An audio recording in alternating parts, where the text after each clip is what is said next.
Bonjour et bienvenue dans Sport Romancé, la chaîne qui lit politique et sport. Aujourd'hui, nous allons parler de la carrière d'un joueur de football américain qui s'est terminée bien plus tôt que prévu, celle de Colin Kaepernick.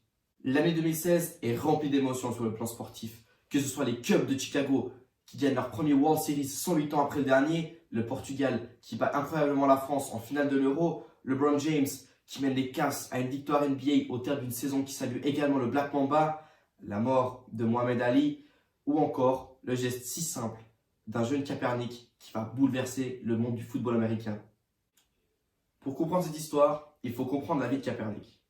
Il naît d'une mère blanche et d'un père noir le 3 novembre 1987 à Milwaukee dans le Wisconsin. Sa mère avait 19 ans à l'époque et son père l'avait quitté pendant la grossesse. Quand il naît, sa mère cherchait donc quelqu'un pour adopter son fils. Elle trouve donc le couple Kaepernick qui avait récemment perdu 2 enfants. Dès son plus jeune âge, il réalise que la couleur de peau de sa famille et la sienne ne correspondent pas. Il comprend alors qu'il est adopté. Mais cela ne l'heurte pas plus que ça.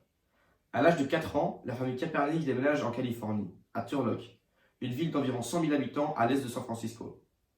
Il commence le football américain 4 ans plus tard. Et dès ses premiers entraînements, on remarque que cet enfant avait un bras exceptionnel, qui pouvait lancer la balle n'importe où il voulait. Il devient le quarterback titulaire de son école à l'âge de 10 ans. Son rêve était de jouer soit pour les Packers de Green Bay, l'équipe de son état natal, soit pour les Niners de San Francisco, la 3e équipe en termes de Super Bowl gagné. Durant sa jeunesse, il excelle non seulement au football américain, mais aussi au basket et surtout au baseball. C'était en partie grâce à son bras de quarterback qui lui permettait de tirer la balle à une puissance incroyable. Bref, plus il grandissait et plus il devait vivre avec les commentaires blessants des gens qui souvent portaient sur la couleur de peau différente entre ses parents et lui. Son père adoptif, un businessman assez renommé, lui rappelait souvent de respecter tout le monde, même si ces personnes ne le respectaient pas forcément. Et cette idée devient très rapidement une des valeurs qu'il appliquait le plus. Ses parents l'ont également encouragé à être lui-même, peu importe ce que pensaient les autres. Toujours faire ce qu'il pensait être correct. Arrivé à high school, il rejoint l'équipe principale de baseball, comme pitcher principal. Pour vous dire, il était si bon au baseball qu'en 2009, il était drafté par les Cubs de Chicago au 43e choix. Mais bon, il va refuser pour pouvoir poursuivre son rêve NFL. Il rejoint l'équipe de football américain, bien évidemment, et il fait partie de l'équipe type du district à la fin de l'année. Malheureusement, les universités hésitent à le prendre. Il était bien trop fin pour une ligue du genre. Il mesurait 193 cm pour 77 kg. Les general managers pensaient qu'il allait se faire marcher dessus sur le terrain. Il passe alors les tests pour l'université de Nevada. Il reçoit une offre avec une bourse complète. C'était la seule offre qu'il avait reçue. Cependant, il devait tout de même augmenter sa masse musculaire, chose qu'il fait de suite. La saison commence et après 5 matchs, le quarterback titulaire se blesse. Colin saisit alors sa chance et ne descend pas, et devient officiellement titulaire, poste qu'il ne va pas laisser lors de ses 4 années universitaires. Après avoir battu quelques records de l'université, il était temps pour lui de penser à la draft de 2011, où il est choisi par les Niners de San Francisco, tout comme il l'avait espéré.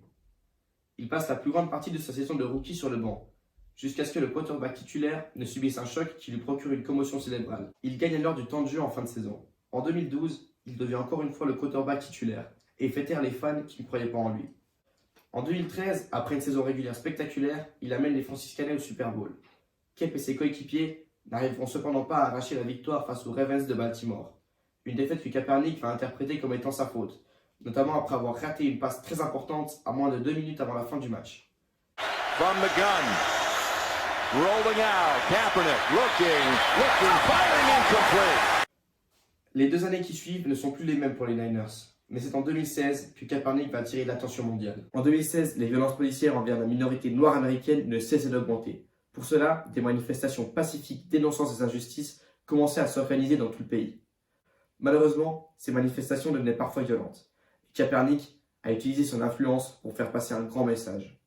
Comme vous le savez peut-être, l'hymne et le drapeau américain ont une très grande importance pour la population. En effet, avant chaque match de n'importe quel sport à n'importe quel niveau, les spectateurs, les joueurs et le staff sont invités à regarder le drapeau et chanter tous ensemble l'hymne américain, dans le but d'invoquer le patriotisme dans le cœur de chacun.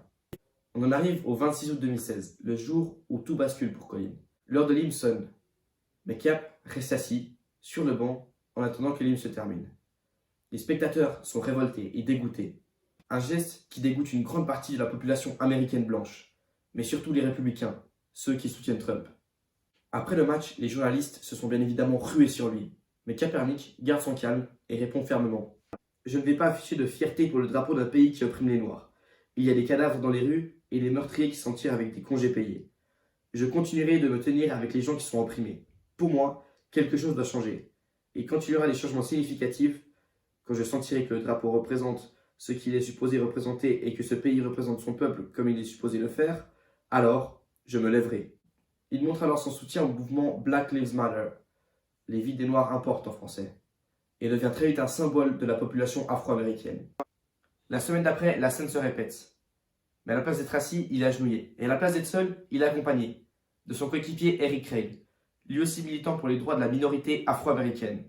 Alors que le président de l'époque, Barack Obama, affirmait que s'agenouiller était un droit, Donald Trump, en pleine campagne contre Hillary Clinton, utilisait Kaepernick pour animer la foule, en le qualifiant d'homme exécrable et en lui disant qu'il devait trouver un meilleur pays que les États-Unis. Les matchs suivants, Cap a été hué à chaque fois qu'il avait le ballon en main, c'est-à-dire plus ou moins à chaque action offensive des Niners. Mais bon, lui il disait que ça n'affectait pas trop. Peu après, des athlètes d'autres sports se sont joints à lui. La première, Megan Rapinoe, superstar indiscutée du football au ballon rond féminin. Elle qui se bat plutôt pour les droits des personnes homosexuelles et les droits des femmes. Elle a également mené l'équipe des États-Unis à une victoire de la Coupe du Monde en 2019 pour après refuser l'invitation de Donald Trump à la Maison-Blanche. La NBA a obligé tous les joueurs à se lever durant l'hymne américain. Cela n'a pas empêché divers joueurs d'envoyer des messages de soutien, tels que Kevin Durant, LeBron James ou encore Kobe Bryant. Pour revenir à Colin Kaepernick, il sera peu à peu mis à l'écart par les dirigeants de la NFL et va progressivement perdre du temps de jeu tout au long de la saison, pour finir l'année 2016 sur le banc, quelque chose d'impensable pour un joueur de son calibre. Il résilie son contrat et devient free agent. Mais encore une fois, personne ne veut de lui. Il porte plainte contre les dirigeants de la NFL, supposant un accord entre eux pour ne pas le recruter. Il gagne la cause, mais reste mis à l'écart. En 2018, il prend part à la campagne publicitaire de Nike, célébrant les 30 ans du slogan Just Do It, aux côtés de Serena Williams. La phrase qui l'accompagne sur le spot signifie « Croyez en quelque chose, même si cela implique que vous devez tout sacrifier ». On peut dire que cette phrase représente très bien sa carrière. En effet, Cap n'a toujours pas retrouvé d'équipe. À 33 ans, il se dédie à des activités caritatives, telles que des récoltes de fonds. Bref, Cap n'a peut-être pas été la légende sportive qu'il aurait pu être. Mais au moins, il était au bout de ses convictions. Et rien que pour ça, il entre dans la légende. Je vous remercie d'avoir regardé cette vidéo et vous dis à très bientôt pour une nouvelle histoire.